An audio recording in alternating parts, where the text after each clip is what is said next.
Assalamu alaikum. Today the topic of our discussion is distal convoluted tubule.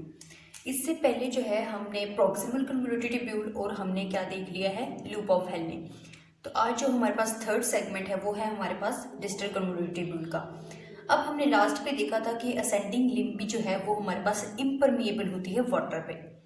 अब ये भी जो है ये भी हमारे पास इम्परमिएबल टू वाटर है, लाइक ये वाटर की मूवमेंट को कंट्रोल नहीं करते हैं। तो ये इन दोनों की एक सिमिलैरिटी है। अब इसमें कितनी प्रोपोर्शन जो है वो रीएब्जॉर्ब होती है NaCl की, वो है 10% हमारे पास NaCl एब्जॉर्ब होता है, रीएब्जॉर्ब होता है। और किसके थ्रू होता है? Na पॉजिटिव और Cl negative NCC transporter, like sodium chloride को ट्रांसपोर्टर। और ये जो है ये ट्रांसपोर्टर जो है वो सेंसिटिव है, लाइक इसका इफेक्ट होता है थायराइड डायरेटिक्स पे। जब थायराइड डायरेटिक्स वर्क करेंगे तो इनका जो इफेक्ट है वो हमारे पास इस ट्रांसपोर्टर पे शो होगा। अब ये तो हो गया सोडियम NaCl की रीअब्जॉर्प्शन। अब हमने लास्ट पे देखा था असेंडिंग लूप ऑफ हेल्ने पे कि वहाँ पे बहुत सारे आयंस की रीअब्जॉर्प्शन हो जाती है। तो जब नेक्स्ट आगे वाले सेगमेंट में मूव करेंगे, लाइक डिस्टल कन्वोल्यूटेड पे मूव करेंगे, तो हमारे पास थोड़े से ही आयंस रह जाएंगे।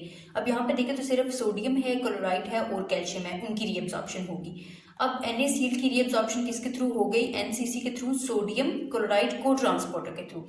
अब कैल्शियम की रीअब्जॉर्प्शन कैसे होगी? देखिए इसके लिए एक स्पेसिफिक एक ट्रांसपोर्टर बना हुआ है जिसको कौन सा हार्मोन स्टिमुलेट कर रहा है? Parathyroid hormone. ये यहाँ पे एक यूनिक पॉइंट है, लाइक पीछे हमने देखा था कि कैल्शियम और मैग्नीशियम की रीअब्जॉर्प्शन जो है वो पॉजिटिव पोटेंशियल के थ्रू हो रही थी, जिसकी वजह से क्या है, कैल्शियम को जो पोटेशियम है उसको दोबारा से ल्यूमिन में आना पड़ रहा था। अब यहाँ पे देखिए हमने कहाँ देखा था, अब ये यहाँ पे देख लें। अब यहाँ पे देख लें कैल्शियम और मैग्नीशियम की रीअब्जॉर्प्शन के लिए यहाँ पे पोटेशियम को जो है वो दोबारा से ल्यूमिन में आना पड़ रहा था और पैरासेलुलरली मूव कर रहे थे। लेकिन यहाँ पे क्या है कि कैल्शियम की रीअब्जॉर्प्शन के लिए एक स्पेसिफिक ट्रांसपोर्टर प्रेजेंट है और एक स्पेसिफिक हार्मोन है हमारे पास, पैराथायरॉयड हार्मोन, जो कि इसकी रीअब्जॉर्प्शन को स्टिमुलेट कर रहा है। अब ये जो है ये इसका एक यूनिक पॉइंट है। अब यहाँ पे क्या लिखा हुआ है? कैल्शियम रीअब्जॉर्प्शन चैनल, उसके लिए उन्होंने शो कराया है वो पैराथायरॉयड हार्मोन। ये हो गई इसका इंट्रोडक्शन। अब हम इसकी फिजियोलॉजी पे आते हैं। तो सबसे पहले हमारे पास कौन सा ट्रांसपोर्टर प्रेजेंट है? सोडियम क्लोराइड को ट्रांसपोर्टर। अब ये क्या ट्रांसपोर्ट कर रहा है? ये हमारे पास सोडियम को भी ट्रांसपोर्ट कर रहा है और क्लोराइड को भी ट्रांसपोर्ट कर रहा है और सिम्पोर्टर के तौर पे काम कर रहा है, लाइक दोनों को एक ही साइड पे हमारे पास ट्रांसपोर्ट कर रहा है। ये कहाँ पे प्रेजेंट है? एपिकल सरफेस पे। ये एपिकल सरफेस है और ये बेसोलेटरल सरफेस है। फिर उसके बाद ये जब आ जाते हैं हमारे पास इंट्रासेलुलरली प्रेजेंट हो जाते हैं, तो इसकी सोडियम की रीअब्जॉर्प्शन हो रही है ATPase पंप के through, Na positive K positive ATPase pump के थ्रू। इन एक्सचेंज क्या आ रहा है हमारे पास? जो है पोटाशियम आ रहा है हमारे पास सेल के अंदर। अब उसके अलावा ये हमारे पास पैराथायरॉयड हार्मोन है, जो कि हमने इधर डिस्कस किया है कि ये किसकी स्टिमुलेशन के प्रेजेंट है? कैल्शियम की रीअब्जॉर्प्शन के स्टिमुलेशन के लिए। और फिर उसके बाद हमारे पास कैल्शियम सोडियम जो है हमारे पास एंटीपोटर भी प्रेजेंट है और कैल्शियम हाइड्रोजन एंटीपोटर भी प्रेजेंट है। कैल्शियम की एब्जॉर्प्शन जो है वो बहुत ज़्यादा हो रही है, रीअब्जॉर्प्शन। और उसके बाद हमारे पास ये होगी इसकी फिजियोलॉजी। अब हम देखते हैं कि थायराइड्स होते क्या हैं। अब थायराइड्स जो होते हैं वो हमारे पास डिस्टल कन्वोल्यूटेड ट्यूब्यूल पे एक्ट करते हैं। लाइक अगर हमने फिजियोलॉजी देख ली डिस्टल कन्वोल्यूटेड ट्यूब्यूल की, तो उसकी फिजियोलॉजी के अकॉर्डिंग किस ड्रग की फार्माकोलॉजी रिलेट करती है, वो हमारे पास है थायराइड डायरेटिक्स। अब ये जो है हमारे पास जो है वो एंटी हाइपरटेंसिव एजेंट्स के साथ जो है वो बहुत ज़्यादा यूज़ होते हैं। ये बहुत ज़्यादा इफेक्टिव हमारे पास डायरेटिक्स हैं। अब ये जो है हमारे पास सल्फोनामाइड डेरिवेटिव्स भी हैं कि इनका स्ट्रक्चर जो है वो कार्बोनिक एनहाइड्रेज इनहिबिटर के साथ रिलेट करता है। अब यहाँ पे दो चीज़ें आ गई, एक तो होगी सल्फोनामाइड डेरिवेटिव में और दूसरी आगे कार्बोनिक एनहाइड्रेज इनहिबिटर के साथ स्ट्रक्चर इनका रिलेट करता है। अब सल्फोनामाइड डेरिवेटिव के साथ इनका रिलेशन है तो लाइक एलर्जिक रिएक्शंस देंगे, जो कि हमने पीछे भी डिस्कस किया है। और कार्बोनिक एनहाइड्रेज इनहिबिटर के साथ इनका स्ट्रक्चर रिलेटेड है, तो ये जो है वो प्रॉक्सिमल कन्वोल्यूटेड ट्यूब्यूल में जो हमारे पास कार्बोनिक एनहाइड्रेज प्रेजेंट है उस पर भी इफेक्ट कर सकते हैं। लेकिन इनका प्रीडोमिनेंट इफेक्ट कहाँ है? हमारे पास डिस्टल कन्वोल्यूटेड ट्यूब्यूल में। अब यहाँ पे भी इन्होंने यही कहा है कि have significantly greater diuretic activity than acetazolamide. अब एसिटाजोलिमाइड जो था वो हमारे पास हमने प्रॉक्सिमल कन्वोल्यूटेड ट्यूब्यूल पे देखा था, लेकिन हमने वहाँ पे भी जिक्र किया था कि ये माइल्ड डायरेटिक है। लेकिन हमारे पास थायराइड्स जो हैं वो हमारे पास सिग्निफिकेंटली ग्रेटर एक्टिविटी है इनकी, बट हैव डिफरेंट मैकेनिज्म। अब वहाँ पे तो एसिटाजोलिमाइड का इतना कोई स्पेसिफिक मैकेनिज्म नहीं था, वो वहाँ पे कार्बोनिक एनहाइड्रेज को इनहिबिट कर रहे थे। लेकिन यहाँ पे जो है इनका डिफरेंट मैकेनिज्म है जो कि हम नेक्स्ट डिस्कस करते हैं। अब यहाँ पे थायराइड जो है सिर्फ इनहिबिट कर रहे हैं सोडियम की रीअब्जॉर्प्शन को, लेकिन इंक्रीज कर रहे हैं कैल्शियम की रीअब्जॉर्प्शन को। अब यहाँ पे देखें तो क्या हो रहा है कि हमारे पास जो है वो सोडियम की रीअब्जॉर्प्शन तो कम हो रही है अगर हम इनके इनहिबिटर्स यूज करेंगे, तो उसका सिग्निफिकेंट इफेक्ट सिर्फ इस ट्रांसपोर्टर पे है, लेकिन वो इसको इनहिबिट नहीं कर रहा है क्योंकि इसकी रीअब्जॉर्प्शन तो पैराथायरॉयड हार्मोन करा रहा है, तो इसकी एब्जॉर्प्शन जो है वो इंक्रीज ही होगी, लेकिन सोडियम की एब्जॉर्प्शन जो है वो डिक्रीज हो जाएगी, इनहिबिट हो जाएगी। अब नेक्स्ट एक्सपेक्ट क्या है हमारे पास जो है वो सीलिंग डायरेटिक्स बीट को कहते हैं। अब सीलिंग डायरेटिक्स क्या होते हैं? Inhibit body's ability to reabsorb sodium chloride. अब ये जो है वो बॉडी की एबिलिटी को इनहिबिट कर देगी कि रीअब्सॉर्ब नहीं होगा सोडियम क्लोराइड। अब हमारे पास यहाँ पे 2 टाइप्स आ जाती हैं सीलिंग डायरेटिक्स की। एक तो हमारे पास आ जाते हैं हाई सीलिंग डायरेटिक्स और एक आ जाते हैं हमारे पास लो सीलिंग डायरेटिक्स। अब इनका क्या मतलब है? हाई सीलिंग डायरेटिक्स वो होते हैं कि जिन डायरेटिक्स की हम डोज इंक्रीज करते जाएं तो हमारे पास डायरेसिस भी इंक्रीज हो, लाइक डायरेक्टली प्रोपोर्शनल हो। लेकिन लो सीलिंग डायरेटिक्स वो होते हैं कि अगर हम उनकी डोज जो है वो इंक्रीज भी करते हैं तो वो एक लिमिट तक डायरेसिस इंक्रीज कर सकते हैं, लेकिन ज़्यादा नहीं इंक्रीज कर सकते। अब इनमें एग्जांपल्स कौन से हैं? लूप डायरेटिक्स और high ceiling diuretics. Loop diuretics जो है वो हमारे पास हाई सीलिंग डायरेटिक्स हैं, लाइक उनकी डायरेसिस इंक्रीज होगी जब हम उनकी डोज इंक्रीज करेंगे। और थायराइड जो है वो हमारे पास लो सीलिंग डायरेटिक्स है, लाइक ये एक स्पेसिफिक लिमिट तक हमें डायरेसिस इंक्रीज करके दे सकते हैं।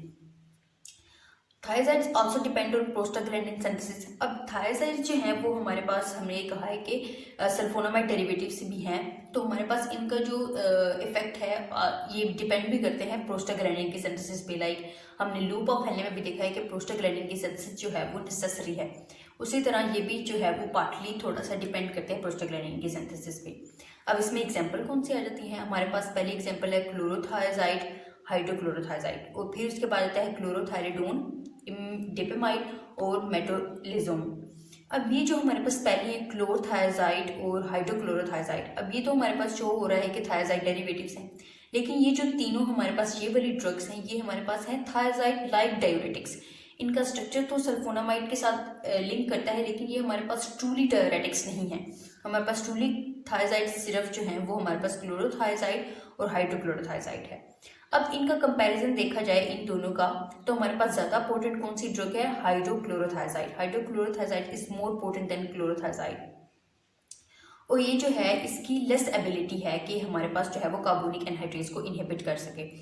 तो इसके लिहाज से इसकी 2 चीज़ें आ गई, एक तो ये ज़्यादा पोटेंट है और इसकी जो है एबिलिटी लेस है एज कम्पेयर टू क्लोरोथायजाइड कि वो कार्बोनिक एनहाइड्रेज को इनहिबिट करे। Chlorothiazide used in cirrhosis and heart failure. अब क्लोरोथायजाइड की जो एबिलिटी है सिरोसिस और हार्ट फेलियर के केस में जो एडीमा हो जाता है उसको ख़त्म करने की, और इसकी जो है मोर एबिलिटी है इनहिबिट करने की कार्बोनिक एनहाइड्रेज को। अब ये जो होगी हमारे पास थायराइड्स। अब हम देख लेते हैं इनका मैकेनिज्म ऑफ एक्शन। अब इनका मैकेनिज्म क्या है? थायराइड्स क्या करते हैं? NaCl की रीअब्जॉर्प्शन को इनहिबिट करते हैं बाय ब्लॉकिंग सोडियम क्लोराइड को ट्रांसपोर्टर। अब हम यहाँ पे देखते हैं इनका जब हम थायराइड्स देंगे तो इनका एक स्पेसिफिक इसी ट्रांसपोर्टर पे इफेक्ट होगा, लाइक वो इसको ब्लॉक कर देंगे तो हमारे पास सोडियम क्लोराइड की रीअब्जॉर्प्शन जो है वो खत्म हो जाएगी, लेकिन कैल्शियम की रीअब्जॉर्प्शन नहीं खत्म होगी। कैल्शियम की रीअब्जॉर्प्शन इन एक्सचेंज इंक्रीज हो जाएगी क्योंकि पैराथायरॉयड हार्मोन ऑलरेडी प्रेजेंट है हमारे पास। और ये इसका एक और है कि हमारे पास प्रोक्सिमल कन्वोल्यूटिव ट्यूब्यूल के थ्रू भी इसकी रीअब्जॉर्प्शन जो है वो ज़्यादा हो जाएगी। अब ये कैसे ज़्यादा होगी? अब हम ये इस डायग्राम के थ्रू देख लेते हैं।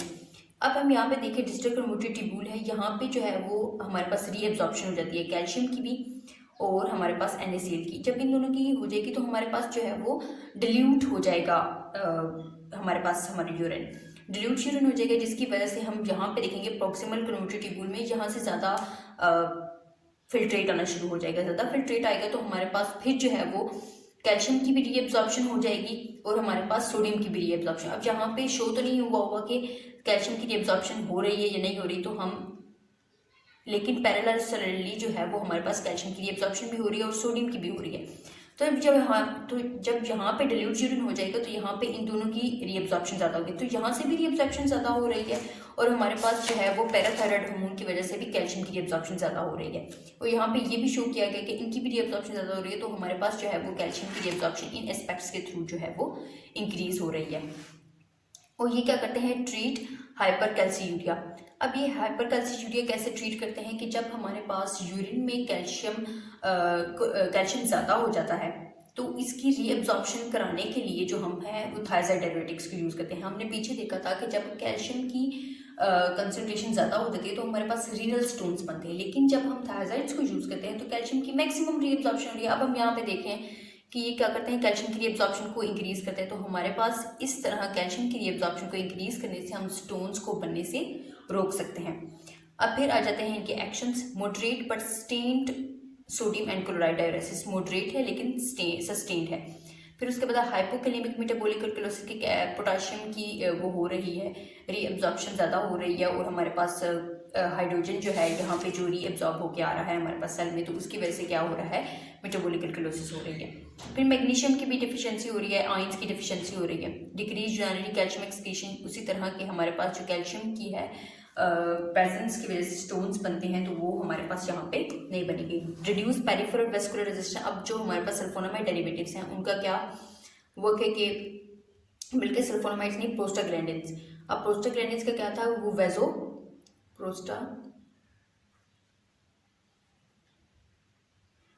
प्रोस्टाग्लैंडिन जो है वो वेजोडाइलेशन करते हैं। वेजोडाइलेशन करेंगे तो वेजल्स जो है वो डायलेट करेंगे, जिसकी वजह से हमारे पास जो है वो पेरिफेरल वेस्कुलर रेजिस्टेंस जो है वो डिक्रीज कर जाएगी। Diabetes insipidus. अब डायबिटीज इंसिपिटस में कैसे करते हैं, ये एक स्पेसिफिक इसका हमारे पास मैकेनिज्म है, ये हम डिस्कस कर लेते हैं। अब हम यहाँ पे देखें तो जब हम थायराइड यूज़ करते हैं, थायराइड्स का क्या हुआ कि वो कैल्शियम की रीअब्जॉर्प्शन को ज़्यादा कराते हैं और हमारे पास जो है वो NaCl की भी रीअब्जॉर्प्शन होती है।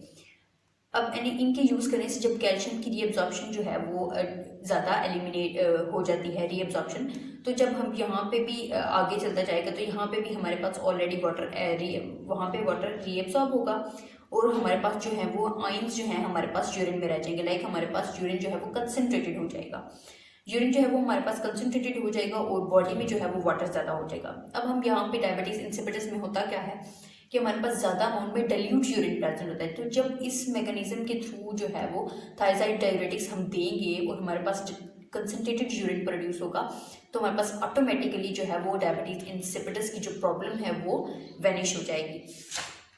तो ये हो गया हमारे पास डायबिटीज इंसिपिटस में कैसे यूज होते हैं उसका मैकेनिज्म। और उसके बाद आते हैं हमारे पास एडवर्स इफेक्ट्स। एडवर्स इफेक्ट्स में क्या है, hypokalemic metabolic alkalosis, hyperuricemia, hyperlipidemia, allergic actions. वही एडवर्स इफेक्ट्स जो कि हमने पीछे जो है वो लूप डायरेटिक्स में डिस्कस किए थे। तो ये हो गया हमारे पास डिस्टल कम्यूटेटिव ब्यूल का मैकेनिज्म। अब हमने 3 मैकेनिज्म्स को डिस्कस कर लिया है, प्रॉक्सिमल कम्यूटेटिव ब्यूल को, लूप ऑफ हेनले को और डिस्टल कम्यूटेटिव ब्यूल को। इंशाल्लाह नेक्स्ट जो है वो हम नेक्स्ट सेगमेंट को डिस्कस करेंगे।